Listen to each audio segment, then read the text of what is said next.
रामकृष्ण परमहंस जी के पास में आकर कहा कि ये सरसों में लेकर आया। रामकृष्ण परमहंस जी ने यही कहा कि देखो स्वामी विवेकानंद, नरेंद्र देखो, इतनों में से केवल थोड़े से सरसों जैसे प्राप्त होती है, थोड़ी सी सरसों जैसे मिलती है, उस सरसों को हम प्राप्त कर कर भी उपयोग कर सकते हैं। इसी तरह ढेरों से भले ना मिले पर कुछ अपने जीवन में ऐसे गुरु अपनी जिंदगी में रखिए जिससे हम ज्ञान प्राप्त कर कर परमात्मा तक पहुंच सकें।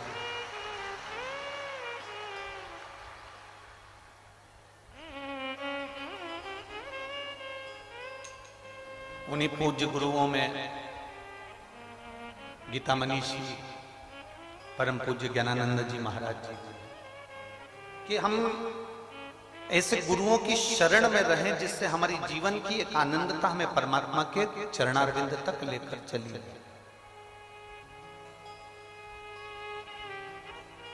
उन्हीं गुरुओं में से एक तारा बाबा जी भी, जिन्होंने अपने पास में कुछ भी नहीं रखा, कुछ भी। आज गोविंद जी बता रहे थे किसी एक भक्त के यहां से बाबा जी के लिए रोटी बनकर आती थी 5। कितनी रोटी आती थी? 5। और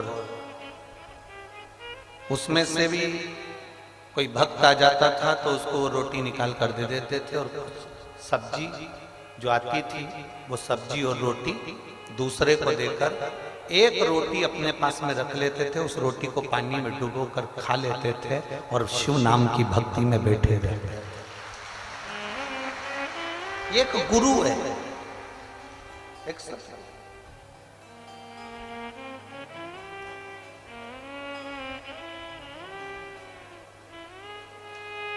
और आप लोगों को तो प्रसन्न होना चाहिए।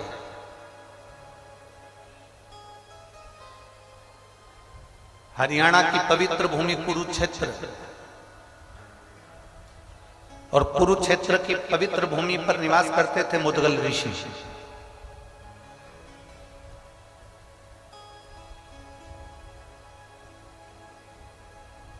जिन मुदगल ऋषि ने शिव भक्ति को अपने जीवन में ऐसा उतारा कि उनके बेटे, उनकी बहू, उनकी पत्नी भी शंकर की भक्ति में रमी रहती थी।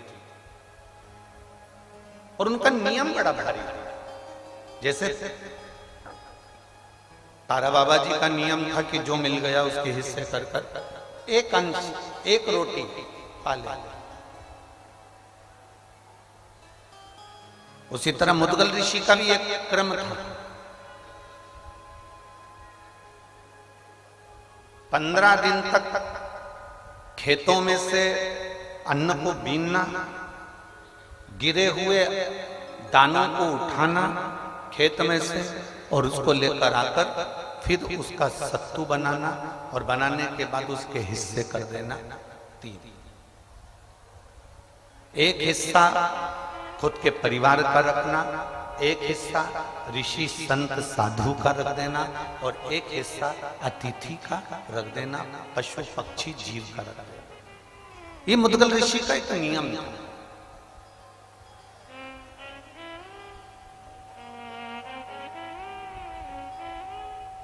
ये मुदगल ऋषि का एक नियम बना हुआ। अब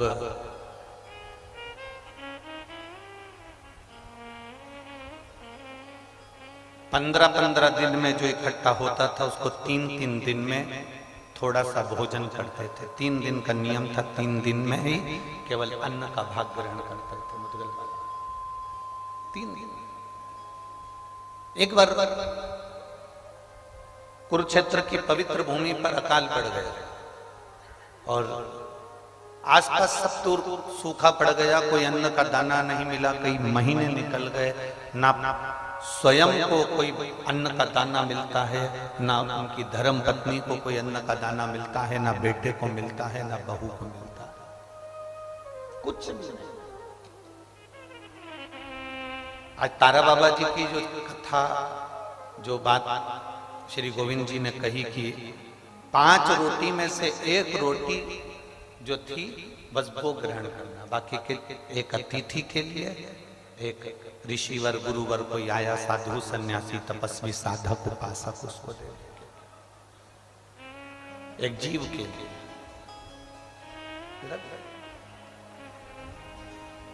मुद्गल ऋषि कई महीने निकल गए पर अन्न का कोई दाना नहीं मिला। अपनी भक्ति में रमे हुए हैं, भगवान का गुणगान कर रहे हैं, शिव नाम का जाप कर रहे हैं, भगवान की भक्ति में डूबे हुए हैं, भगवत नाम का स्मरण कर रहे हैं, दिन भर बैठकर भगवत चर्चा कर रहे हैं, उसके सिवाय कुछ नहीं।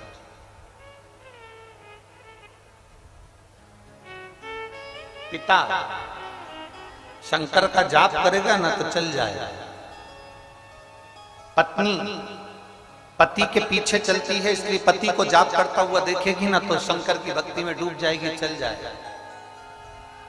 बेटा अपने माँ बाप को भक्ति में डूबा हुआ देखेंगे ना तो भक्ति करेंगे तो चल जाएगा, पर बहू जो दूसरे के घर से आती है उसको 3 महीने तक लगातार एक अन्न का निवाला ना मिले तो चलेगा?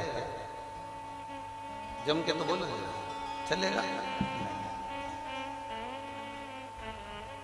एक अन्न का दाना बहू के मुख में ना, एक अन्न का। और 3 महीने जब निकल गए, 3 महीने के बाद फिर सोचा कि अब जाता हूं, किसी खेत में से कोई बीजे मिल जाएंगे, किसी खेत में से कोई अन्न का दाना मिल जाएगा तो उसको लेकर आता हूं। और खेत में गए, अन्न का दाना थोड़ा सा मिल गया, मिलने के बाद थोड़ा सा सत्तू तैयार भी हो गया, सत्तू तैयार भी हो गया तो सत्तू के फिर 3 हिस्से कर दिए, और 3 हिस्से करके उसमें से थोड़ा सा, एक भाग जरा सा मिला था, उस भाग में से भी एक भाग पत्नी को दे दिया, एक भाग बेटे को दे दिया, एक भाग बहू को दे दिया, और एक भाग खुद लेकर गए। खुद 2 हिस्से अलग निकाल दिए, 2 हिस्से अलग दे दिए। पशुपतिनाथ का व्रत करते हो तो कितने हिस्से करते हो प्रसाद का? कितने मंदिर में देते हो? अपने लिए कितना लेकर आते हो? एक।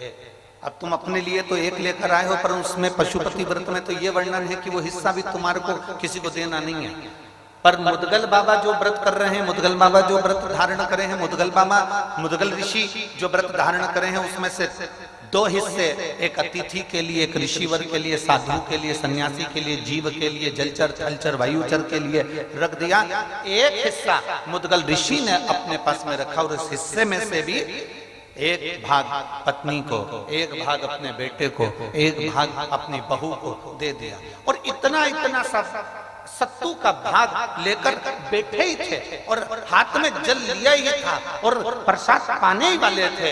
इतनी देर में शिव तो शिव है, शंकर तो शंकर है, ओघड़ी तो ओघड़ी है। शिव दयालु तो शिव दयालु है। और मेरा भोलेनाथ का एक अंश दुर्वासा ऋषि, मेरे शिव के अंश दुर्वासा बाबा, उनके दरवाजे पर पहुंच गए। आवाज लगाई, ऋषिवर, ऋषिवर, ए ऋषिवर।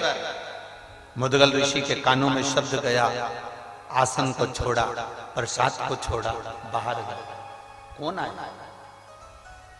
दर्शन किए तो दुर्वासा बाबा थे, दुर्वासा ऋषि थे। हाथ जोड़कर निवेदन करा, दुर्वासा बाबा आप आइए, आसन लो, बैठो। बैठाया। आज कैसे आना हुआ?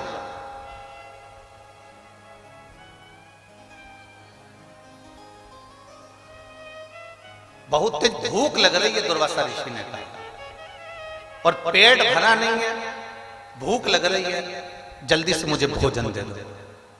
मुद्गल ऋषि ने कहा, बाबा जी आप भी कहां भोजन करने आए हो? हमारे पास में पेट भर कर भोजन तो शायद ही मिलेगा। हाँ ये जरूर है कि मेरी पत्तल में जो भोजन है वो आपको दे देता हूं। 3 महीने के बाद में जो भोजन मिला था वो उठाकर मुद्गल ऋषि ने दुर्वासा बाबा को, जो शंकर के, भगवान शंकर के जो अंश उतारे हैं, ऐसे दुर्वासा ऋषि को दे दिया। अब दुर्वासा ऋषि ने वो सत्तू खा लिया। खाने के बाद बोले भूख बहुत लग रही है, बहुत। अब मुदगल ऋषि किसको कहे?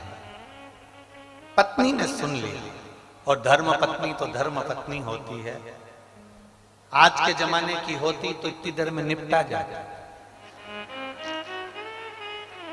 अगर मान लो आज के समय की होती ना, तो उसको मालूम है कि वो दुर्वासा ऋषि आए और इन्होंने अपना दे दिया, अपने को भी अपना देना पड़ेगा, तो उससे पहले। पर धर्म पत्नी मुदगल ऋषि की धर्म पत्नी ने तुरंत अपनी पत्तल को अपने पति के हाथ में दे दिया और पति से कहा, स्वामी ये लीजिए और ये गुरुवर को दे दीजिए, वो इस प्रसाद को पा ले। पति अपनी पत्नी को देख रहा है, मुदगल ऋषि अपनी धर्म पत्नी को देख रहे हैं कि कितनी। आज मुदगल ऋषि को यह आश्चर्य नहीं हो रहा कि ये मेरी पत्नी है। आज मुदगल ऋषि को यह आश्चर्य नहीं हो रहा कि मेरे घर की बहू है। आज मुदगल ऋषि को यह आश्चर्य हो रहा है कि इसके माता पिता के संस्कार कितने प्रबल होंगे जिसने इसको जन्म दिया।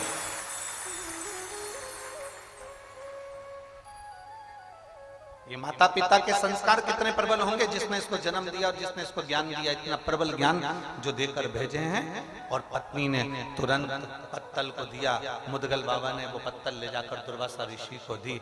दुर्वासा बाबा ने वो पत्तल को भी, उसमें से भी सामग्री को, सत्तू को लेकर फेंका।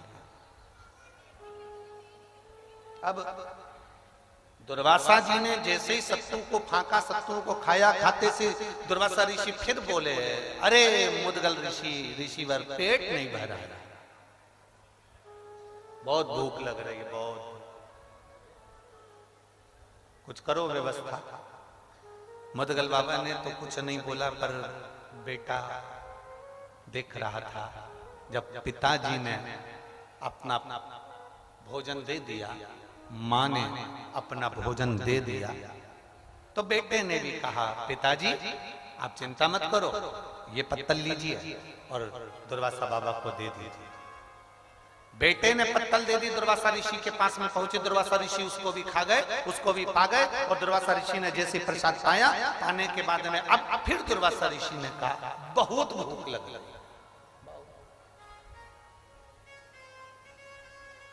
बहुत भूख लग रही। अब मुदगल ऋषि ने हाथ जोड़कर कहा, गुरुवर, जो हमारे पास में था वो हमने आपको दे दिया। मेरी पत्नी के पास में जो था उसने भी आपको प्रसाद में दे दिया। मेरे बेटे के पास में जो था वो बेटे ने आपको दे दिया। पर मुदगल ऋषि तो कह रहे थे और दुर्वासा जी नैनों से इशारा कर रहे थे कि बहू के पास है, अभी प्रसाद रखा। परीक्षा कैसी लेता है भोलेनाथ। हमने पहले भी कथा में कहा, दुख जब भी आता है ना, तुमको निखारने के लिए आता है। तकलीफ जब भी मिलती है ना, तुमको अच्छा बनाने के लिए मिलती है। हमने पहले कथा में कहा, एक रेस का घोड़ा रेस में खड़ा होता है, उसका मालिक उस पर बैठ जाता है। घोड़े को नहीं मालूम कि मुझे रेस में खड़ा करा है, घोड़े को नहीं मालूम कि मुझे दौड़ना है, घोड़े को नहीं मालूम कि मुझे रेस में जीतना है। बस घोड़ा खड़ा है और मालिक उस पर बैठकर कोड़े से कोड़ा मारते जाता है, पिन चुभाते जाता है, मारता है, पिन चुभाता है, मारता है, पिन चुभाता है।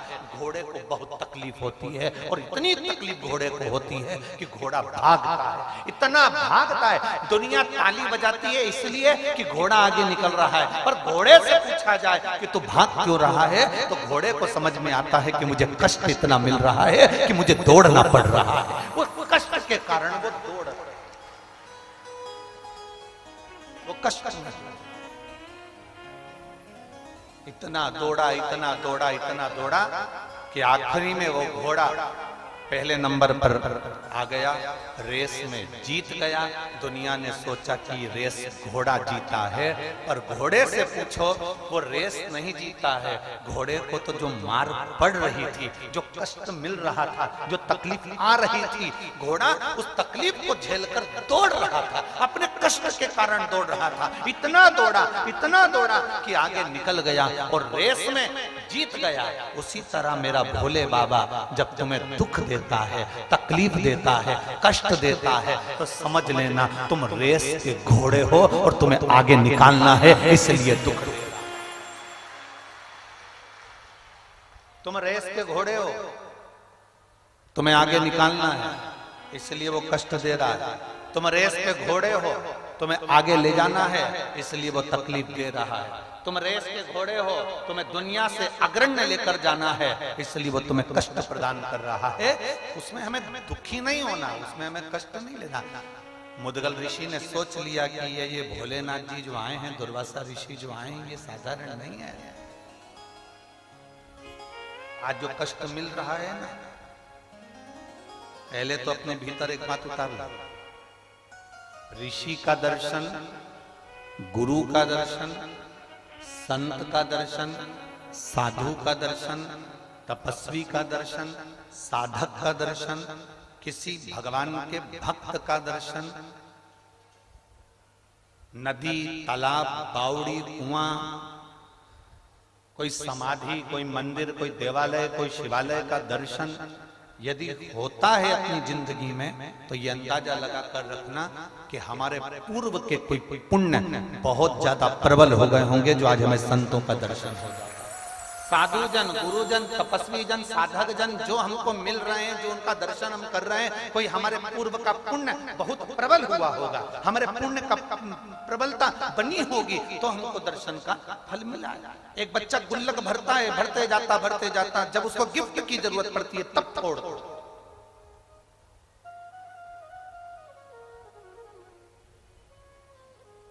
मुदगल ऋषि देख रहे, दुर्वासा जी ने देखा,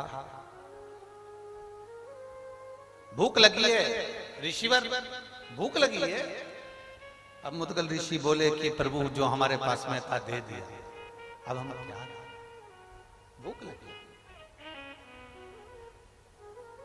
मुदगल ऋषि ने अपनी बहू की पत्तल पर देखा, बहू का मुख नहीं, बहू की पत्तल पर देखा। क्या देखा बहू की पत्तल पर? कि बहू की आंख से अश्रु उस पत्तल पर टपक रहा था। बहू की आंख से सत्तू की जो पत्तल थी उस पर अश्रु टपक रहा। एक हमारे यहाँ का, हमारे शास्त्र वर्णन करते हैं कि भोजन की थाली पर कभी रोना नहीं चाहिए। भोजन की थाली के सामने कभी मत रो। शिव महापुराण की कथा कहती है, जो तुम्हारे सामने भोजन आया है उसको इतने प्रेम से पाना, इतने प्रेम से पाना कि तुम्हारे चेहरे पर चमक आ जाए। भले तुमको वो भोजन पसंद नहीं आया, भले वो भोजन में स्वाद नहीं है, पर तुम्हारे प्रसन्नता के साथ खाना।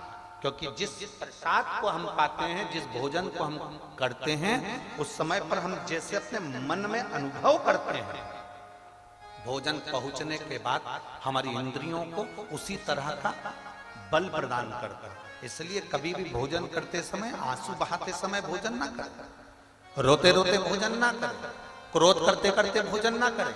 शिव महापुराण की कथा तो यहां तक कहती है कि तुम्हारे सामने टीवी चल रही है तो टीवी को बंद करो फिर भोजन करो। हाँ, अगर टीवी पर कोई सत्संग आ रहा है, कथा आ रही है, गीता जी आ रही है, श्रीमद् भागवत आ रही है, शिव पुराण आ रही है, भजन चल रहा है, तो भले टीवी चालू रखकर भोजन कर लो। पर अगर कोई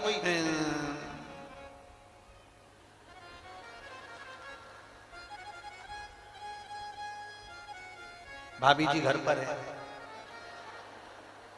और तुम टीवी चालू कर कर भोजन कर रहे हो, और भोजन करते करते तुम्हारा ध्यान उस टीवी पर बना हुआ है, तो तुम्हारी इंद्रियों के लिए वो श्रेष्ठ नहीं। तुम्हारी इंद्रियों के लिए वो ठीक नहीं। भोजन करो, रोते हुए भोजन नहीं। भोजन का बहुत बड़ा प्रमाण है, बहुत बड़ा है। कोई कोई हमारे भोजन करते समय हमारे सामने आ जाता है, घर पे आ जाता है। अब घर पर कोई भोजन करते समय आ गया तो तुम्हारे दो मन हो जाते हैं। एक मन से तो तुम कह रहे हो आओ साहब भोजन कर लो, और दूसरे मन से सोच रहा जाता क्यों नहीं। दो मन, एक मन से तो कह रहे हो कि भोजन कर लो, दूसरे मन से कह रहे हो कि जाता क्यों नहीं है। तो जो सामने बैठा है ना, सोफे पर, पलंग पर, कुर्सी पर, जमीन पर, उसके मन में ये प्रश्न खड़ा हो जाता है कि मैं रुकूं कि जाऊं। अब एक मन से तो तुम कह रहे हो भोजन कर लो, दूसरे मन से कह रहे हो कि जाता क्यों नहीं है। तो दो मन हो गए, वो दो मन में तुम खुद उलझ गए। अब उलझे यूं हो कि मैंने भोजन का बोल दिया और अंदर जाके देखा भी नहीं, और इतनी देर में वो उसने कह दिया हाँ साहब मैं तो भोजन करूंगा, और वो बैठ भी गया। अब तुम अंदर जाओ, फिर जो जगदम्बा है, चंद्रघंटा है, कुष्मांडा है, फिर उसका जरा मुंह देखना। पहले नहीं बोलते बना, मैं ज्यादा लोगों का भोजन बना लेती, इतना सारा बना लेती, चार चार लोग सामने आकर बैठ गए, इनको कहां से कराऊं, रोटी बनाना पड़ेगी, सब्जी बनाना पड़ेगी, ये बनाना पड़ेगा। इतने में पति बोला एक काम कर, मैं अपनी थाली उठा कर लाता हूं, उसमें जो जो रखा है तो वो दे दे। ए देवी थोड़ी देर चुप हो, तेरे हाथ जोड़। अब जो बाहर बैठा है ना वो भी उलझा हुआ है, खाऊं कि नहीं, क्योंकि अंदर जितने हैं ना वो सब खिलाने के पक्ष में नहीं है। और जो खा रहा था तो वो तो झूठे मुंह तो बोलना ही पड़ेगा ना कि लो साहब भोजन करो साहब, तो मन इसका भी नहीं था पर बोला है खाओ, और उसका मन था कि मैं खाऊं, अब वो भी उलझा था। वो इंद्रियों के लिए श्रेष्ठ नहीं, वो इंद्रियों के लिए ठीक नहीं। स्त्री ब्यूटी पार्लर में तैयार होकर आएगी तो ज्यादा सुंदर दिखेगी क्या? जम के बोलो जरा। नहीं, स्त्री कहीं वो क्या बोलते हैं आजकल वो एक्सरसाइज करने की जगह को जिम, हाँ जिम, वहां ट्रेनर है कोई दीदी और वो उसको पूरी एक्सरसाइज करा रही और उसको बल प्रदान कर दिया तो क्या वो बलवान हो जाएगा? एक समझना बहुत जोरदार बात है। ये शिव पुराण की सबसे सुंदर बात है जो पार्वती जी को भगवान शंकर ने अमरनाथ की गुफा में कही। जिस अमरनाथ जी की गुफा में तुम दर्शन करने जाते हो, उस अमरनाथ की गुफा में ज्ञान देते समय भोलेनाथ जी ने अमर कथा के अंदर इसको वर्णन किया। जरा ध्यान दो, जितने आस्था चैनल पर सुन रहे हैं, जितने फेसबुक यूट्यूब पर सुन रहे हैं, जितने सुंदर तारा बाबा की कुटिया में बैठकर कथा को सुन रहे हो, अपने चित्तवृत्ति में उतारो। ब्यूटी पार्लर जाने पर इतनी सुंदरता स्त्री को नहीं मिलती, जिम में एक्सरसाइज करने पर इतनी बलता स्त्री को नहीं मिलती, जितनी सुंदरता और बलता, जितनी सुंदरता और बल केवल पति अपनी पत्नी को अगर इज्जत से बात कर ले तो उसके चेहरे पर सुंदरता आ जाएगी। पति अपनी पत्नी से केवल इज्जत से बात कर ले, तरीके से बात कर ले, सम्मान से बात कर ले और उससे कह दे तुझे चिंता करने की जरूरत नहीं, मैं बैठा हूं, तो स्त्री में बल भी आ जाता है और उसकी सुंदरता भी बढ़ जाती है, उसको पार्लर से सुंदर हो जाता है। जितनी पार्लर में सुंदर नहीं हो सकती उतना बस पति इज्जत से बात करे, पति सम्मान से बात करे, पति सत्कार से बात करे, एक बार प्रेम से उससे बोल ले, स्त्री वैसे सुंदर दिखने लगती है। पर जब भी बोलता है ऐसा बोलता है जैसे कुएं में मेंढक ढर ढर करता है।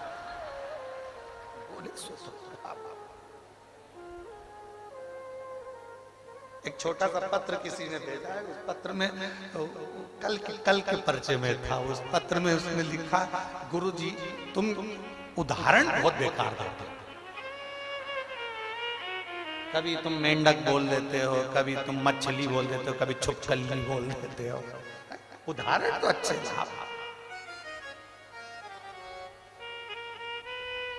अब हम उसको क्या बोले कि इतने उदाहरण देने के बाद भी तो तुम सुधरते नहीं। अब इतने उदाहरण दिए से तो सुधरो थोड़ा। अच्छा तुम खुद बोल दो, तुम्हारी सुंदरता पार्लर में जाकर हो सकती है क्या? जम के बोलना, हो सकती है? तुम्हारी सुंदरता कब बढ़ेगी? जब तुम्हारा पति तुम्हें इज्जत से बात करे, 4 लोगों में सम्मानजनक बात करे, तो तुम्हारे चेहरे की चमक बढ़ जाएगी। चेहरे की चमक। और मालूम पड़ा दोनों घूमने के लिए निकले हैं, दोनों चलो अपन दोनों घूम के आते हैं। दोनों गोवा घूमने के लिए गए और जाते से ऐसे झगड़े कि दोनों के मुंह देख लो तो होटल का वेटर भी सोच लेता है इंडिया और पाकिस्तान का मेल हमारे गोवा में हुआ है।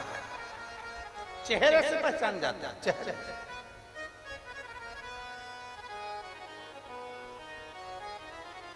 चेहरे से पहचान जाता कि ये साधारणता नहीं। अब मुदगल ऋषि ने देखा कि जो अश्रु गिरे हैं, मुदगल ऋषि देख रहे हैं जो आंसू गिरे हैं, उन्होंने चेहरा नहीं देखा, उन्होंने आंसू देखा। और भोजन की थाली पर अगर कोई रो रहा है, भोजन की थाली पर अश्रु गिर रहा है, बड़ी सोचनीय बात है। बहुत सोचना पड़ेगा कि आखिर भोजन की थाली पर कोई रो रहा है तो क्यों,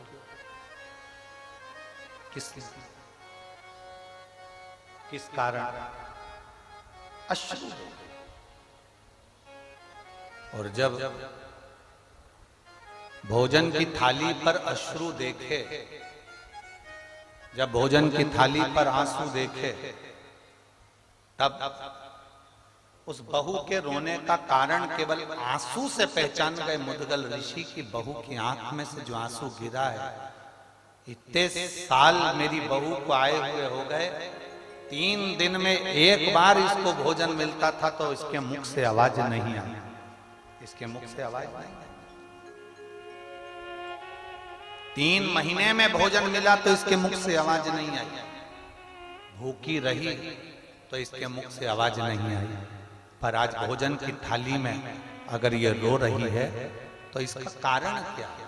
तब मुदगल ऋषि ने उस अश्रु पर ध्यान लगाकर देखा तो मुदगल ऋषि ने जाना कि वो आंसू इसलिए निकले थे कि अगर ये एक हिस्सा सत्तू का बच जाता तो इस हिस्से से मैं अपने सास ससुर और पति को खिला देती और मैं भूखी रहती। ये जो भोजन बच जाता तो इससे मैं अपने सास ससुर को और अपने पति को खिला देती और मैं भूखी रह जाती। इसलिए वो आंख में आंसू आ जाते। खुद के लिए नहीं, स्वयं के लिए नहीं, दूसरे के समर्पण के लिए रो रहे। बहू ने हाथ में पत्तल उठाई और अपने ससुर को दे दी। पापा, पिताजी, बाबूजी, ये पत्तल दे दो दुर्वासा जी को। शंकर भगवान जब जब परीक्षा लेते हैं बड़ी विचित्र लेते हैं। पशुपतिनाथ का व्रत करने गए, 6 दिए नीचे रखे, भूल से 6 ही जला दिए।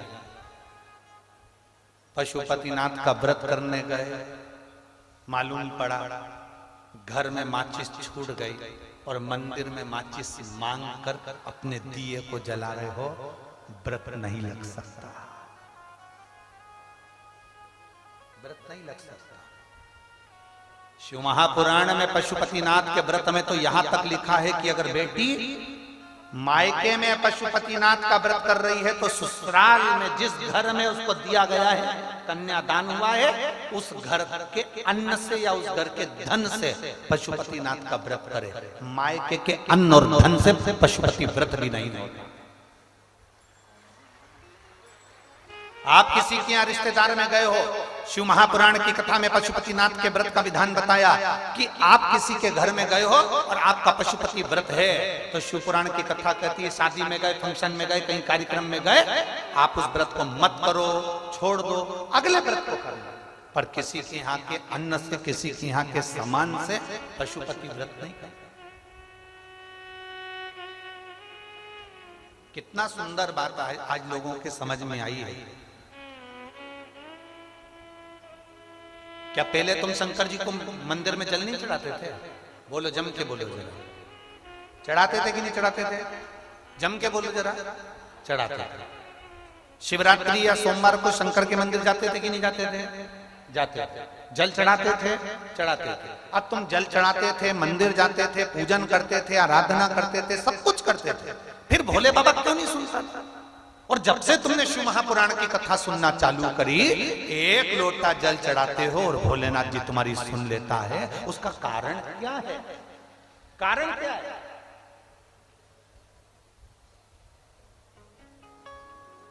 क्या कारण है कि भोलेनाथ जी तुम्हारे एक लोटे जल से प्रसन्न होने लगे? क्या कारण है कि शंकर भगवान तुम्हारे एक लोटे जल से प्रसन्न होकर तुम्हें वर देने लगे? क्या कारण है कि शंकर भगवान पे चढ़ी हुई बेलपत्र खाने से औषधि होने लगी? उसका कारण क्या? कारण केवल एक है।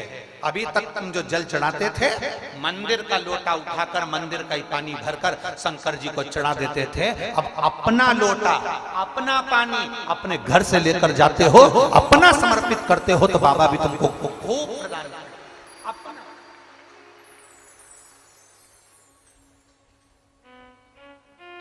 दे रहे ना। अब ऐसे तो तुम मंदिर में जाओ, मंदिर का लोटा उठाओ, जिसने लोटा रखा होगा उसमें 25, 30, 50 रुपए तो खर्च हुए होंगे। बोलो तो जरा जम के। वहां का पानी भरते होगे तो वो जो खड्डा खोदा होगा, बोर लगाया होगा, कुआं खोदा होगा, बावड़ी खोदी होगी, किसी ने तो पैसा खर्च करा होगा। जरा जम के बोलो। अब पानी भी किसी दूसरे का, लोटा भी किसी दूसरे का, और तुमने उठाया और ले जाके 2-4 लोटा टंडेल दिया और सिर पे पल्लू लेके हर हर महादेव महादेव समझ गए पक्की बेवकूफ बना रही है। इससे फल नहीं है, इससे आनंद नहीं। भगवान भी सोचेगा फिर आई गाय को, खा लिया, खा गई, लोटा मंदिर का, बोलते जाओ जल्दी जल्दी, पानी मंदिर का, महादेव मंदिर का। इसीलिए कभी कभी भगवान फिर तुम्हारी चप्पल चोरी करवा देता है, इसी चक्कर कि अरियो कंजूसड़ी।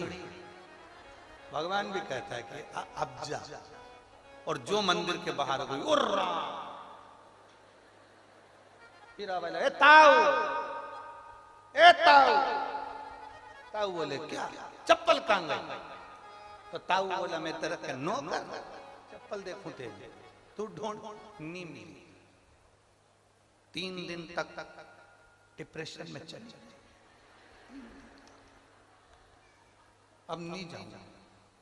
सियोर वाले महाराज ने कहा था जल चढ़ाना, मुझे क्या मालूम था कोई मेरी चप्पल चुरा कर ले जाएगा। सियोर वाले महाराज ने कहा था घर से लोटा लेकर जाना, पानी भर के ले जाना, शिव जी को चढ़ाना, भगवान देव अधिदेव महादेव कृपा करेगा। पर तू जल तो चढ़ा रही थी पर तेरा ध्यान जल में नहीं था जो दरवाजे पे छोड़ के आई थी, उस पे ध्यान। ए मेरी जीजियों, सिरसा वाली, तारा बाबा की कुटिया में बैठ के कथा सुन रही हो, आसक्ति रखकर कथा बिल्कुल मत सुन, एकदम अड़भंग। आज हम गोविंद जी से पूछ रहे थे, गोविंद जी आप शाम के समय यहाँ इतने शिव भक्त आए हैं, रात्रि को पंडाल में रुकते हैं, सब भजन गाते हैं, खूब झूमते हैं, खूब नाचते हैं। सिरसा वालों का सौभाग्य है, तुम जितने पुरुष दुकानों पर बैठते हैं, हम उनसे निवेदन करेंगे अगर तुम दिन में कथा में नहीं आ सकते तो रात में आकर इन शिव भक्तों का दर्शन जरूर करना। रात में आओ, शंकर के इन भक्तों का दर्शन करो। और जितनी भजन मंडलियां यहाँ पर रहती हो पूरे सिरसा में, माताएं ढोलक बजा बजा के, रात को आओ, 2 घंटा ढोलक मंजीरा बजा के बाबा के इन भक्तों के साथ भजन करो। डीजे वाले डीजे, बैंड वाले बैंड बजाओ, ढोल वाले ढोल बजाओ, क्योंकि ये शिव महापुराण की कथा कोई साधारण नहीं होती। जितने दिन तक शिव पुराण जिस जगह पर होती है उतने दिन तक मेरे 12 ज्योतिर्लिंग और कैलाश पर्वत वहां विराजमान रहते हैं, विराजमान रहता है उतने दिन तक। और तुम्हें 7 दिन में से 1 या 2 दिन मेरे भोलेनाथ तुमको ऐसा महसूस कराएंगे जैसे हल्की हल्की पानी की बूंदें गिर रही है, ठंड लग रही है, ऐसा लगेगा कोहरा गिर रहा है, बादल छाए हैं, ऐसा महसूस होगा जैसे हम कैलाश पर्वत की यात्रा कर रहे हैं, केदारेश्वर और केदारनाथ, और हम अमरनाथ जा रहे हैं। 7 दिन में दर्शन करा, 7 दिन लीला का दर्शन वो कराता था।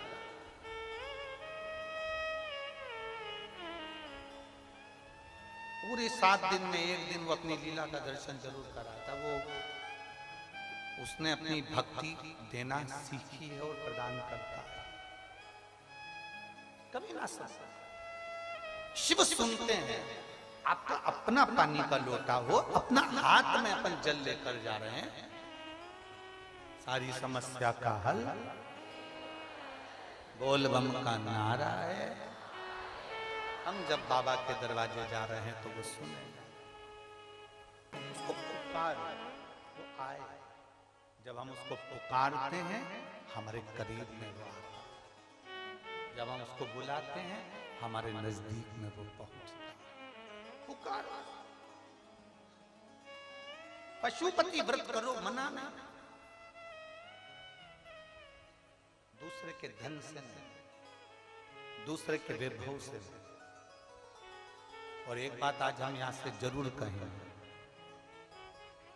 सीहोर कुबेरेश्वर धाम भी अगर तुम आओ ना तो यहां बैठकर पहले बाबा से विनती करना, बाबा मुझे 7 मार्च से 13 मार्च कुबेरेश्वर धाम जाना है, पर तू मुझे इन 15 दिन में 10 दिन में मेरी व्यवस्था तुझे करना पड़ेगी, मेरी झोली भर दे, मैं पहुंच जाऊंगी। पहले विनय करो, प्रार्थना करो, बोलो, तब सुने, तब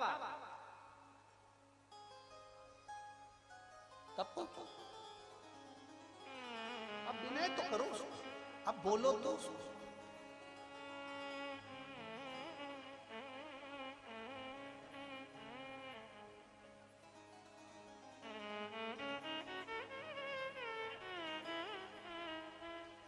प्रतिदिन एक हम जो प्रार्थना करते हैं तुम भी करा करो।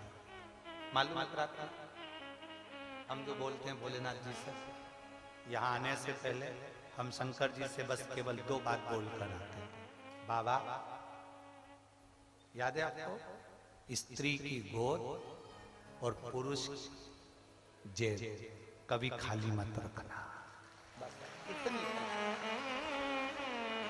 मेरे भोले बाबा, स्त्री की गोद कभी खाली मत रखना। उसको 30 साल 35 साल 40 साल भी अगर संतान नहीं हुई है तो मेरे शंभू शिव महापुराण की कथा को अगर वो सुनने के लिए बैठा है, ऐसी कृपा करना कि उसकी गोदी में लाल जरूर देना, ऐसी कृपा। पुरुष की जेब खाली ना रखना, उसकी जेब कभी खाली मत रखना। स्त्री की गोद खाली रहती है तो उसको बहुत सुनना पड़ता है, और पुरुष की जेब खाली रहती है तो उसको भी बहुत सुनना पड़ता है। लोग धुतकारते हैं, स्त्री को भी अगर बच्चा नहीं है तो धुतकार देते हैं, कोई अपने बच्चे उसकी गोद में नहीं देता। पुरुष की जेब खाली है तो कोई नहीं पूछता, धुतकार। दोनों, स्त्री की गोद भरी रहे और पुरुष की जेब खाली। तू कृपा कर, तू दया, उसकी कृपा, उसकी दया। मुदगल बाबा ने बहू की थाली में देखा, उसने पत्तल उठा कर दे दिया, पिताजी ये लीजिए। थाली दुर्वासा बाबा को दिया। परीक्षा लेता है मेरा भोलेनाथ। पशुपति व्रत करे, 6 दियों में दिया लगा दिया। पशुपति व्रत करा, प्रसाद छोड़ कर आया, माचिस घर रह गए, पूजन का सामान रह गए। कभी कभी थाली रखी थी सुबह की पूजन की, उसको किसी ने धो दिया। भगवान चाहता है अभी तेरे व्रत पूरे नहीं हुए, एक आध व्रत और बढ़। कभी कभी 6 की 6 दिए लगे थे सब में, हवा के चलते से पूरे 6 की 6 जल गए। बाबा चाहता है अभी तेरा व्रत पूर्ण नहीं हो, और करे तो।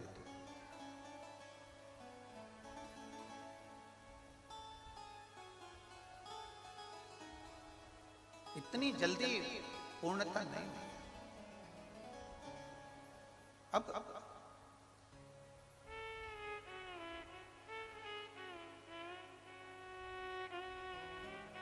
एक बहन ने लिखा,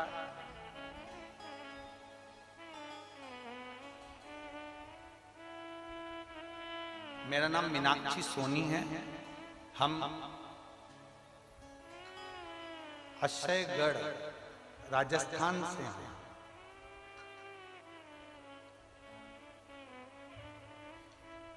हम भटिंडा आए थे और वहां पर भी पहुंचे थे। हमने वहां भी पत्र भेजा था। कहीं बैठी हो तो हाथ हिला सकते हैं, आप ही हैं? श्री शिवाय नमस्ते। बच्चा आया है के साथ में, लिया लिया।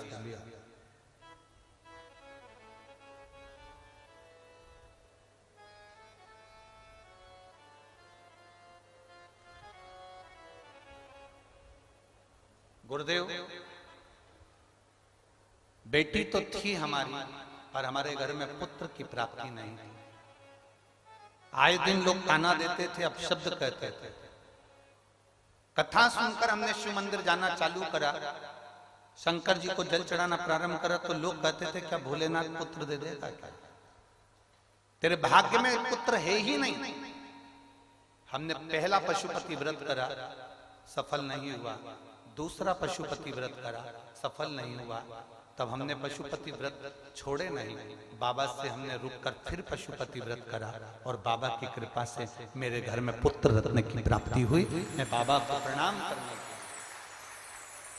गुरुदेव, दुनिया बड़ी विचित्र है, शब्द के बाण बहुत छोड़ते। मेरी जीजी, ये संसार है ही ऐसा जिसमें समझना मुश्किल है। समझना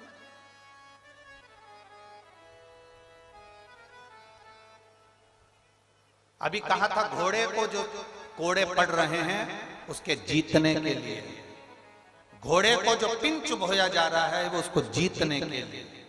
और आपके ऊपर अगर कोई अपशब्द कह रहा है, कई लोग कहेंगे शंकर जी को जल चढ़ाने से क्या होता है, बेलपत्री खाने से क्या होता है, शिव जी की आराधना करने से क्या होता है। एक पत्र और है, देखिए।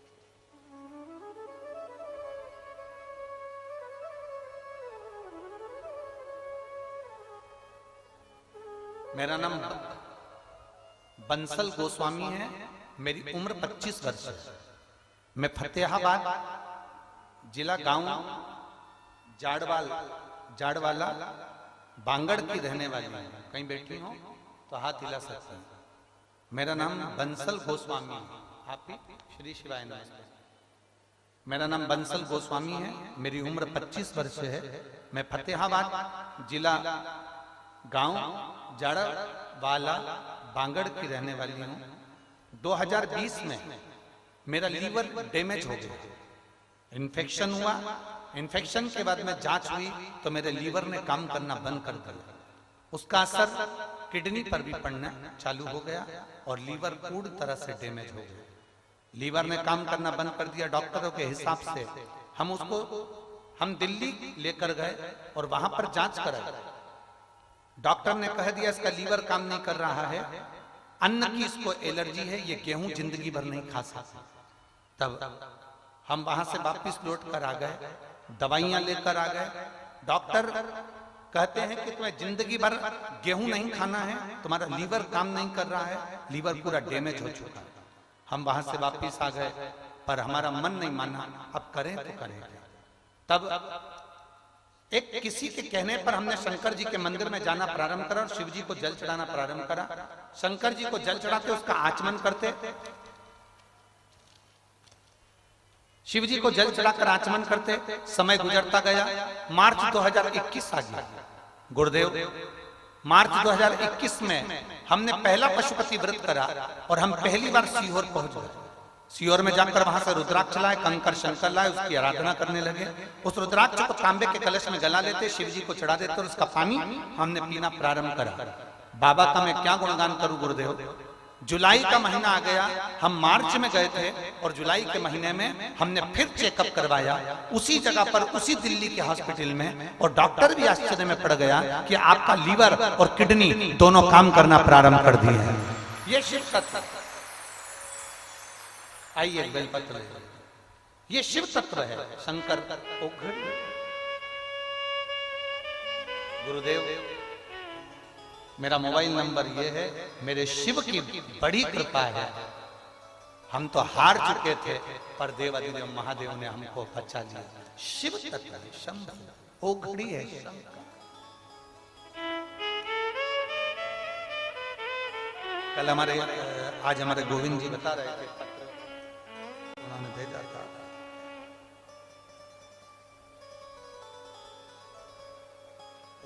गोविंद जी बता रहे थे, कोई उनके बीआई जी आए थे, उनके समधी, तो श्री शिवाय इनके परिचित कोई बेंगलोर में है, शायद उन्हें पैरालिसिस का उसमें अटैक था, बहुत दिन से परेशान थे।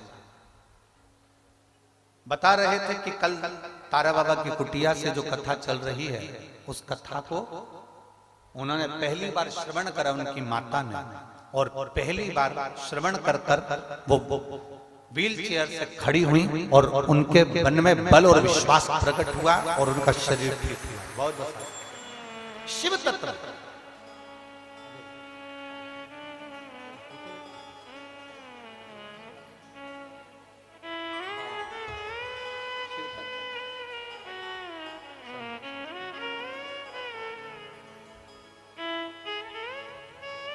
दिल से अगर श्रवण कर रहे हो, दिल से अगर मांगा है तो उसमें दिल से, जितने विश्वास के साथ शिव महापुराण की कथा को सुनते हो, उतने विश्वास से मेरा देवादिदेव महादेव तुम्हारी झोली भरता है, उतने विश्वास।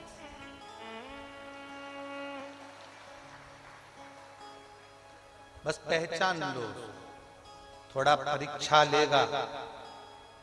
कोई फाइल ज्यादा मोटी होती है तो उसको पढ़ने में समय लगता है, तो जज भी कर देता है अगली तारीख। जज फाइल नहीं पढ़ पाया तो अगली तारीख पर दे देता है, फिर नहीं पढ़ पाया तो अगली तारीख दे देता है, फिर नहीं पढ़ पाया तो अगली तारीख दे देता है। जज भी तारीखों को आगे बढ़ा देता है जब तक फाइल पढ़ लेता है। पढ़ने के बाद जज भी निर्णय दे देता है। उसी तरह मेरा भोलेनाथ है, तुम्हारी दुख की फाइल पढ़ते पढ़ते एक दिन निर्णय जरूर देगा। विश्वास है, भरोसा।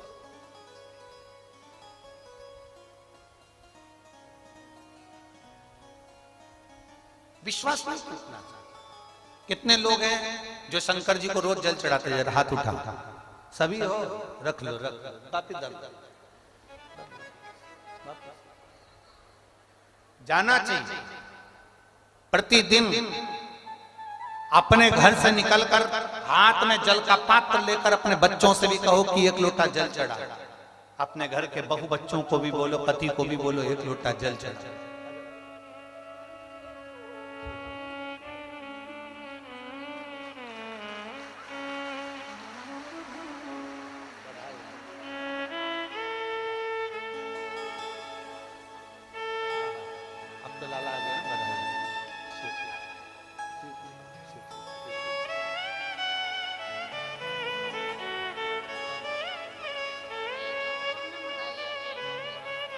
परीक्षा बहुत लेता है मेरा भोलेनाथ, बहुत परीक्षा, बहुत परीक्षा। पर तुम्हें कुछ बनाने के लिए, तुम्हें आगे लाने के लिए, तुम्हें जिताने के लिए परीक्षा की घड़ी में से पास करेगा जरूर, ये निश्चित है। पत्तल दे दी दुर्वासा बाबा को, ये मेरी बहू का आखिरी में ये सत्तू बचा है, आखिरी सत्तू दे दे, ये आखिरी। दुर्वासा ऋषि ने खा लिया।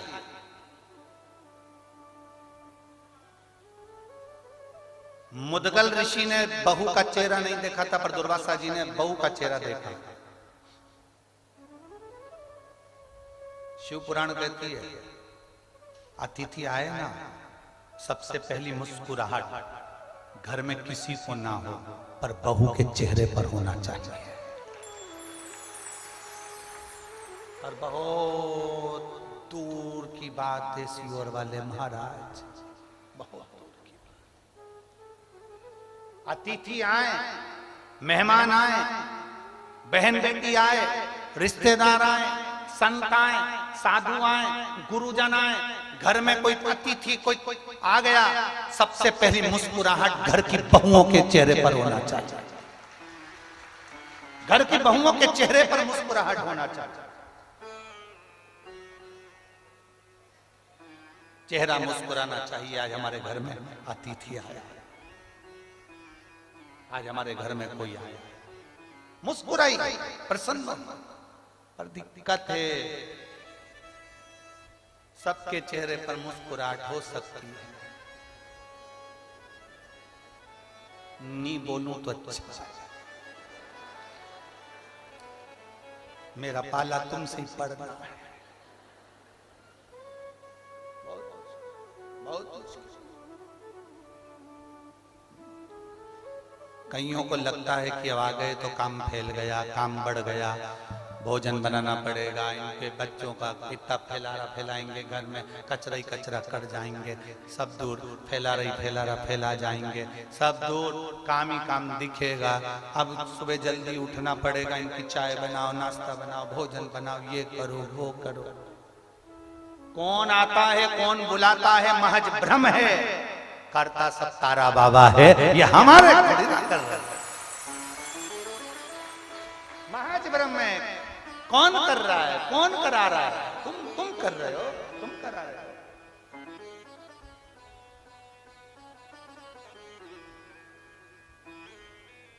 भ्रम है, भ्रम।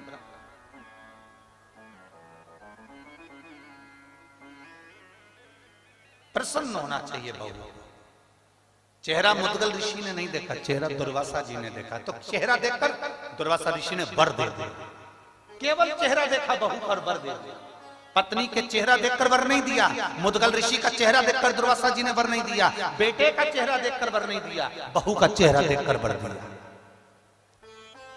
और अतिथि के आने पर, मेहमान के आने पर, मौसी काका बुआ फूफा के आने पर, ननंद के आने पर, नंदोई के आने पर, रिश्तेदारों के आने पर जब बहू के चेहरे पर प्रसन्नता होती है, तब देवता भी फूल बरसाकर वर देकर जाते हैं कि तूने सम्मान किया।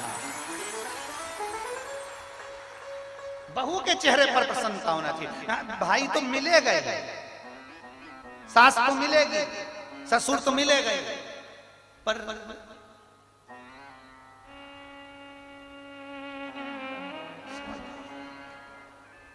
मिलना किसको है? जिस सास के जाने के बाद जिससे पाला पड़ने वाला है, वो सम्मान करेगी ना, तो एक चेहरे पर रौनक था, एक आनंद था। दुर्वासा ऋषि ने पत्नी का चेहरा देखकर वर नहीं दिया, मुदगल ऋषि का चेहरा देखकर दुर्वासा जी ने वर नहीं दिया, उनके बेटे का चेहरा देखकर दुर्वासा जी ने वर नहीं दिया, बहू का चेहरा देखकर, और बहू का चेहरा देखकर वर दे दिया। ए बेटा, मैं तुझे वर देता हूं, जब तक पृथ्वी पर तुम रहना चाहो तब तक रहना, तुम्हें जितनी संपदा चाहिए सब मिलेगी, और आखिरी में तुम शंकर भगवान के कैलाश में निवास करोगे। ये मेरा वर है, ये मेरा वर। और बेटा, मुदगल ऋषि दान करते ना, उनका कमाया हुआ था, उनने दान किया। बेटा दान करता था तो ये बाप का दिया हुआ बेटे को मिलता, तो बेटे ने दान किया। पत्नी दान करती ना, पति का हक था तो पत्नी दान करती। पर बेटा, तेरी तो शादी हुई है, तू बहू बनकर आई है, अभी इसमें तेरा कोई हक नहीं, फिर भी तूने अपना हक किसी को दिया है तो वो खाली नहीं जा सकता, उसका वर तुझे देता, उसका वर तुझे देता। आशीर्वाद देकर दुर्वासा ऋषि चले गए। कुरुक्षेत्र का मैदान था। समय आया, समय आने पर उसी कुरुक्षेत्र की पवित्र भूमि के उसी प्रांगण के अंतर्गत युधिष्ठिर ने एक बार यज्ञ रखा।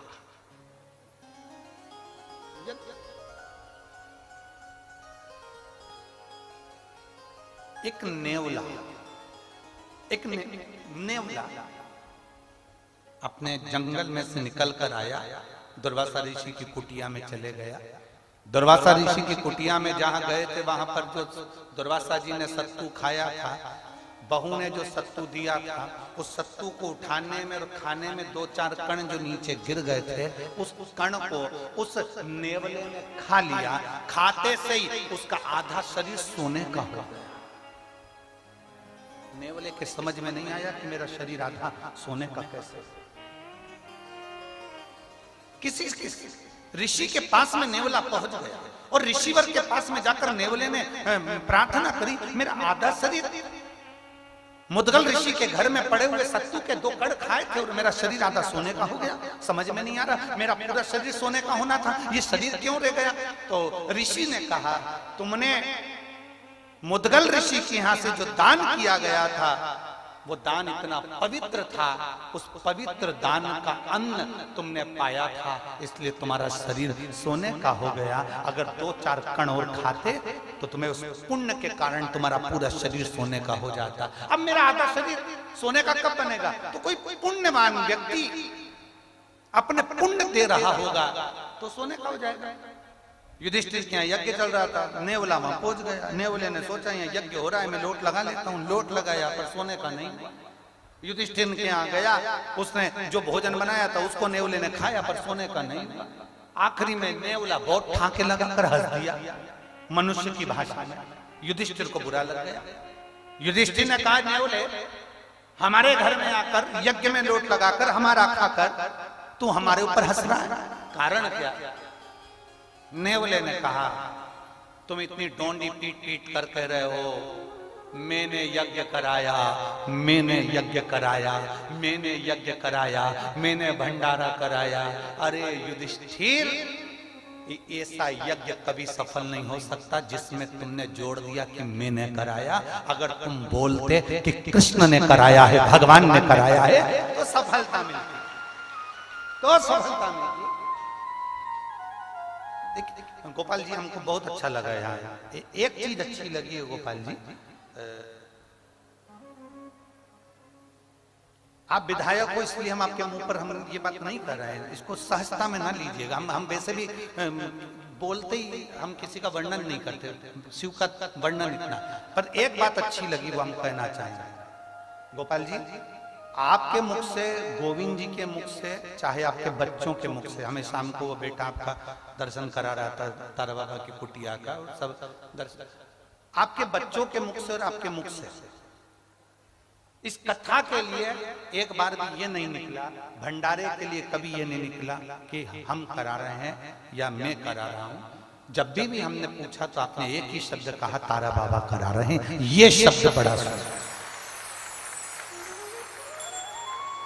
हम कई जगह कथा करने जाते हैं और उसमें बहुत सारे लोग अपना अपना गुणगान करते हैं और बहुत, अब हम क्या बोलें आपको कि कई लोग तो माइक पकड़ पकड़ के बोलते रहते हैं, इन्होंने ऐसा करा, इन्होंने वैसा करा। पर हमने आज 3 दिन हो गया ये माइक पे कोई पकड़ के नहीं बोला कि गोविंद जी ऐसा करे कि गोपाल जी ऐसा करे।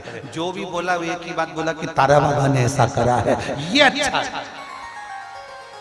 और यहाँ कई लोग सुनने वाले बैठे होंगे जो बाहर कथा सुनकर आए होंगे, उनने भी सुना होगा माइक पकड़ पकड़ के, भैया जी ने इतना कर दिया, भंडारा चला दिया, ये कर दिया। पर इस भूमि पर तारा बाबा की कुटिया में ये शब्द हमें सुनने को नहीं मिला, ये शब्द सुनने को नहीं मिला। इसकी बड़ी प्रसन्नता, बड़ी प्रसन्नता, दिल से, तहे दिल से आपको बधाई हमारी ओर से, बहुत बहुत। ये प्रसन्नता कभी, कौन आता है, कौन बुलाता है, कौन खाता है, कौन पीता है, सब करने वाला तो स्वयं। भगवान देव देव महादेव का चरित्र कर रहा, शिव पुराण वर्णन कर रहे। नेवले ने ज्ञान दे दिया युधिष्ठिर को। जब कुछ बटोरना हो किसी संत के पास जरूर। बटोरने से मतलब ये नहीं है कि तुम्हें धन बटोरना है, संपदा बटोरना है।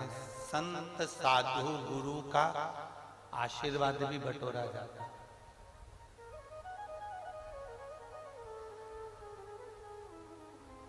आओ सेवा करो, पुण्य बटोर कर लेते हैं,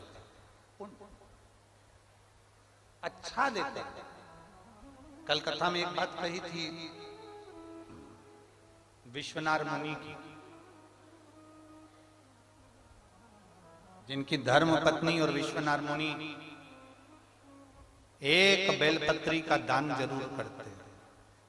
एक कल एक बात जरूर कही थी कि चांदी सोने की बेलपत्र से बड़ी होती है एक वृक्ष की, जम के बोलो जरा, बेलपत्र। जो सोने चांदी की बेलपत्र भी सुख नहीं दे सकती, वो सुख मेरे शंकर भगवान को जो बेलपत्र प्रिय है वो बेलपत्र दे दे। जितने लोग भ्रम में पड़े हुए हैं कि हमको गुरुजी ने चांदी की बेलपत्र दे दी, किसी ने सोने की बेलपत्र दे दी, बिल्कुल खुश मत होना। रत्ती भर भी एक रत्ती के खुश मत हो कि तुम्हें चांदी की बेलपत्र मिल गई कि सोने की बेलपत्र मिल गई।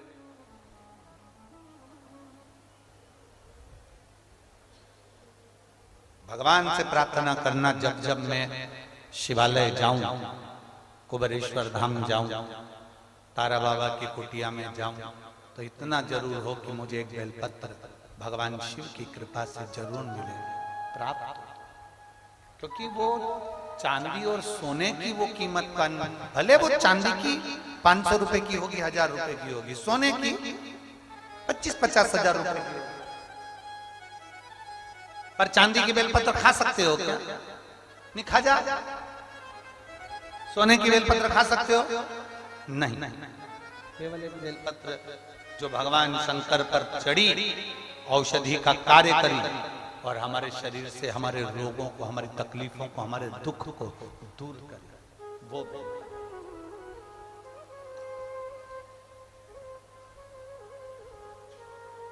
विश्वनाथ मुनि ने अपनी धर्मपत्नी से कहा कि बेलपत्र का दान करते करते करते करते समय बीत गया। एक दिन विश्वनाथ मुनि की धर्मपत्नी ने कहा, विश्वनाथ मुनि की धर्मपत्नी बोली कि हमारे घर में संतान नहीं है, संतान का सुख नहीं, हमारे घर में औलाद नहीं है, संतान नहीं है।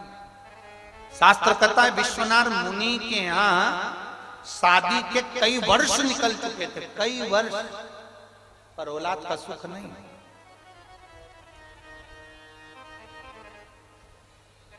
यहाँ पर भी एक बेटी बैठी है जिसके शादी के बहुत साल निकल गए, घर के लोग कुछ बोल देते, परिवार के लोग कुछ कह देते, औलाद हुई नहीं।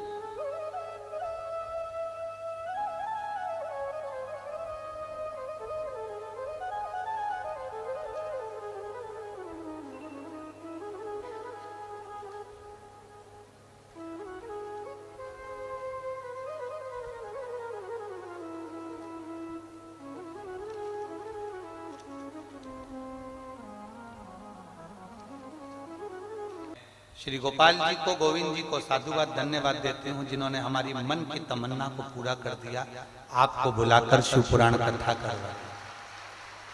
मेरी शादी को कई साल हो चुके थे, कहीं बैठी हो तो हाथ हिला सकते हैं आप ही हैं। श्री शिवाय नमस्ते, लिया बाबू को लिया। मेरी शादी को कई वर्ष हो गए थे, हमने 1 साल 2 साल 3 साल 4 साल 5 साल 6 साल इंतजार करा, 7 साल 8 साल, पर औलाद का सुख नहीं हुआ। तब गुरुदेव, जब जब हम डॉक्टर को दिखाने जाते थे, डॉक्टर ने भी कह दिया था कि कोई चांस नहीं है, तब किसी के कहने पर हमने शिव जी के मंदिर जाना प्रारंभ करा, शंकर जी को जल चढ़ाना प्रारंभ करा, और सफेद आंकड़े की जड़ का आपने जो प्रयोग बताया था, एक बार तो बांधी थी गुरुदेव, पर वो असर नहीं करी। हमने दूसरी बार फिर बांध ली, वो भी असर नहीं करी। तब हमने तीसरी बार फिर सफेद आकड़े की जड़ को लेकर आए, शिवजी पे से 21 बार घुमाकर तुमरुकेश्वर महादेव का नाम लेकर नंदी के पास खड़े होकर लाल धागे में उसको कमर में बांध लिया। हम दोनों पति पत्नी शिवजी को जल चढ़ाना प्रारंभ कर दिए। एक ही पात्र से जल चढ़ाकर उस जल को हम दोनों पी लेते। बाबा की कृपा से मैं क्या वर्णन करूं गुरुदेव, 14 अक्टूबर 2022 को मेरे घर में बेटे ने जन्म लिया है। मैं बाबा को धन्यवाद देने के लिए आया।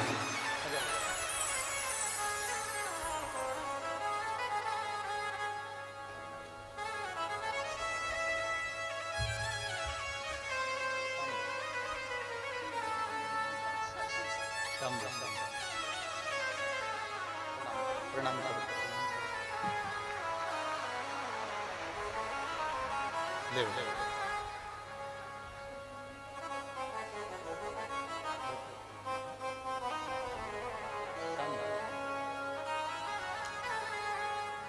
शिव तत्व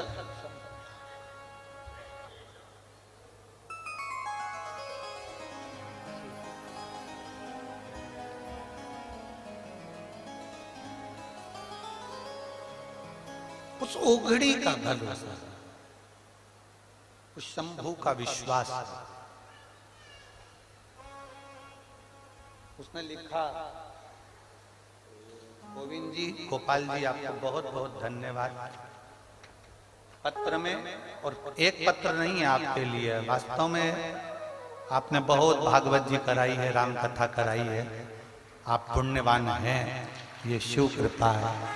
पर आज पूरे सिरसा वालों के चेहरे पर, बोलो रे सिरसा वालों, सही है, सिरसा वालों के चेहरे पर अगर कोई खुशी की लहर लाकर दी है ना, उसके लिए बहुत बहुत धन्यवाद है। ये शुक्र है। लोगों के प्रसन्नता के कारण आंख में आंसू आ जाते हैं। और आपको इतना इतना लिखा है, हम पत्र पढ़ेंगे ना तो आपको हम ना आ जाए, इसलिए हम पढ़ते ही नहीं। इतना अच्छा अच्छा लिखा है आपके लिए, बहुत सारा, बहुत सारा। शिव कथा बाबा का दिल से क्या ना। एक बेटी लिख रही है, एक बेटी ने लिखा, प्रमीला गुलाब सिंह, गांव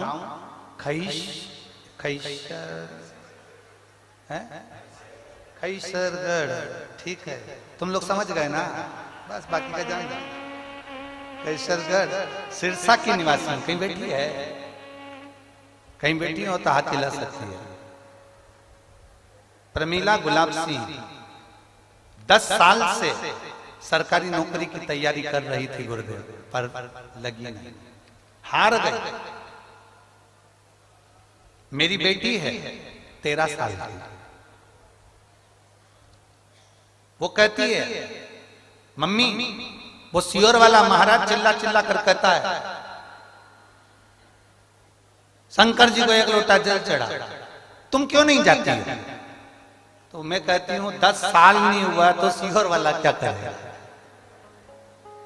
मेरी बेटी कहती है, मम्मी एक बार उन पे भरोसा तो करो, चल मैं भी तुम्हारे साथ चलूंगा। हम एक लोटा जल चढ़ाना प्रारंभ करें। पशुपतिनाथ का व्रत किया, और बाबा का मैं क्या गुणगान करूं गुरुदेव। 19 दिसंबर को जब मेरा एक एग्जाम था, मैंने वो एग्जाम दिया, बेलपत्री पर शहद लगाकर शिव को समर्पित करा। उम्मीद तो नहीं थी, पर मेरे बाबा ने मुझे गवर्नमेंट जॉब में लगा दिया। मैं बाबा को धन्यवाद। शिव तत्व है, वो घड़ी है, प्रकाश है शिव, उसकी भक्ति, उसका विश्वास। तुम्हें लगता होगा, अभी तक जो कथाएं तुम श्रवण कर रहे हो, तुम्हें लगता होगा कि हमें कथा में जाना है, हमें कथा में बैठना है, हमें कथा सुनना है ना। कल भी हमने कथा में कहा था, शिव महापुराण की कथा में वही पहुंचता है जिसको मेरे शंकर भगवान हाथ पकड़कर पार लगाने वाले होते हैं, वही पहुंचता ही नहीं, पहुंच ही नहीं सकता। बहुत प्रयास कर लो, नहीं पहुंच सकता। हम पहले भी कहे सीहोर कुबरेश्वर धाम पर वही पहुंचता है जिसको बाबा बुला ले, और शिव पुराण में वही पहुंचता है जिसको शंकर को पार लगाना बहुत मुश्किल, बहुत। विश्वनाथ मुनि की धर्मपत्नी ने कहा कई साल हो गए संतान का सुख नहीं है, औलाद नहीं है। विश्वनाथ मुनि ने कहा शिव जी पे भरोसा नहीं है क्या? भरोसा टूटता है तब लोग दूसरे का दरवाजा ढूंढते, भरोसा नहीं टूटेगा ना तो फिर दूसरे का द्वार भी नहीं पकड़ाएगा। भरोसा टूट गया क्या तुम्हारा? विश्वास टूटा है क्या तुम्हारा? बहुत सारे यहाँ पर कैंसर के भी मरीज आए हुए, कैंसर के पेशेंट भी आए, बहुत सारे यहाँ लीवर और किडनी वाले भी आए, बहुत सारे यहाँ थायराइड और बीपी वाले भी आए, बहुत। ये प्रसंग आप लोगों के लिए, जिसके घर में औलाद नहीं हुई 30, 35, 40 साल तक ये कथा उसके लिए भी।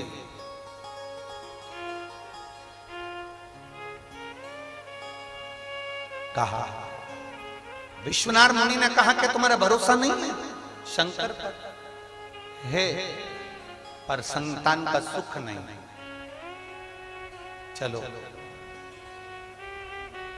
एक शिव की आराधना करता, वो देगा निश्चित।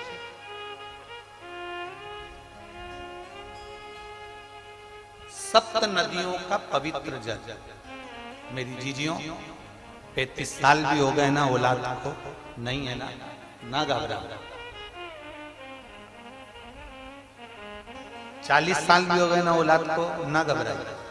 अब जब तुम्हारे यहाँ संतान नहीं है ना तो एक नियम बनाना कि मुझे 5 पंडाल में पहुंचना है, और 5 पंडाल में पहुंचकर वहां पर से मुझे 5 जगह की 5 कथा के पंडाल की मुझे बेलपत्र चाहिए। आप नियम बना, उसके दरवाजे पर जाने का नियम बना। अब जब औलाद नहीं है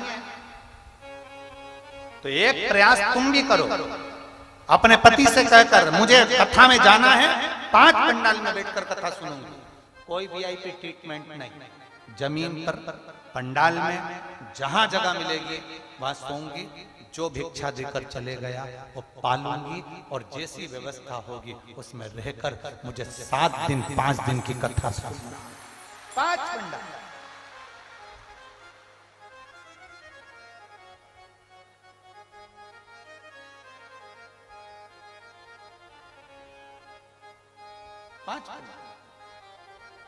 और एक नियम जो विश्वनाथ मुनि ने अपनी धर्म पत्नी को बताया है, 7 नदियों का जल, 7 सरोवर नहीं, 7 पवित्र नदियों का जल, 7 पवित्र नदियों का जल, उसमें से कावेरी, नर्मदा, गंगा, गोदावरी, सरस्वती, जितनी ये 7 नदियों की पवित्रता है, मंदाकिनी, नर्मदा, गंगा आदि, यमुना, 7 नदियों का जल एकत्रित कर, और 7 नदियों के जल से किसी भी महादेव के मंदिर में एकांतेश्वर महादेव का नाम ले। कौन से महादेव? हमने पहले कथा में कहा है कई बार, एकांतेश्वर महादेव की कथा भी कही, सुनिए आप लोगों ने।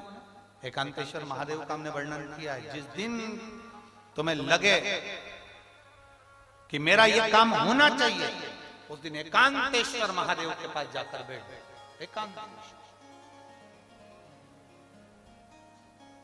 एकांतेश्वर महादेव मतलब बाहर मिलेंगे। ये लोग कहते हैं कि यहाँ नर्मदेश्वर महादेव है, कल हम गए थे दर्शन करने के लिए। इनका कहना है कि ये नर्मदेश्वर महादेव है, पर हमारा जो स्पर्श मात्र से हम जो समझते हैं, हमने ये जाना है कि ये जो धरा है, ये जो भूमि है तारा बाबा की जो कुटिया है, ये शहर से दूर होना चाहिए। अर्थात पहले यहाँ शहर नहीं थी, ये एकांत में थे, एकांत में थी। तो यहाँ जो तारा बाबा आराधना करते थे शंकर की, वो शंकर साधारण नहीं होगा, वो एकांतेश्वर महादेव ही कहलाता। एकांत एकदम एकांत। इनका कहना है नर्मदेश्वर है, वो नर्मदा का शिवलिंग है। शिवलिंग कहीं का भी हो सकता है, पर उसकी एकांतता देखी जाती है, एकदम मौन स्थिर, साथ बैठे,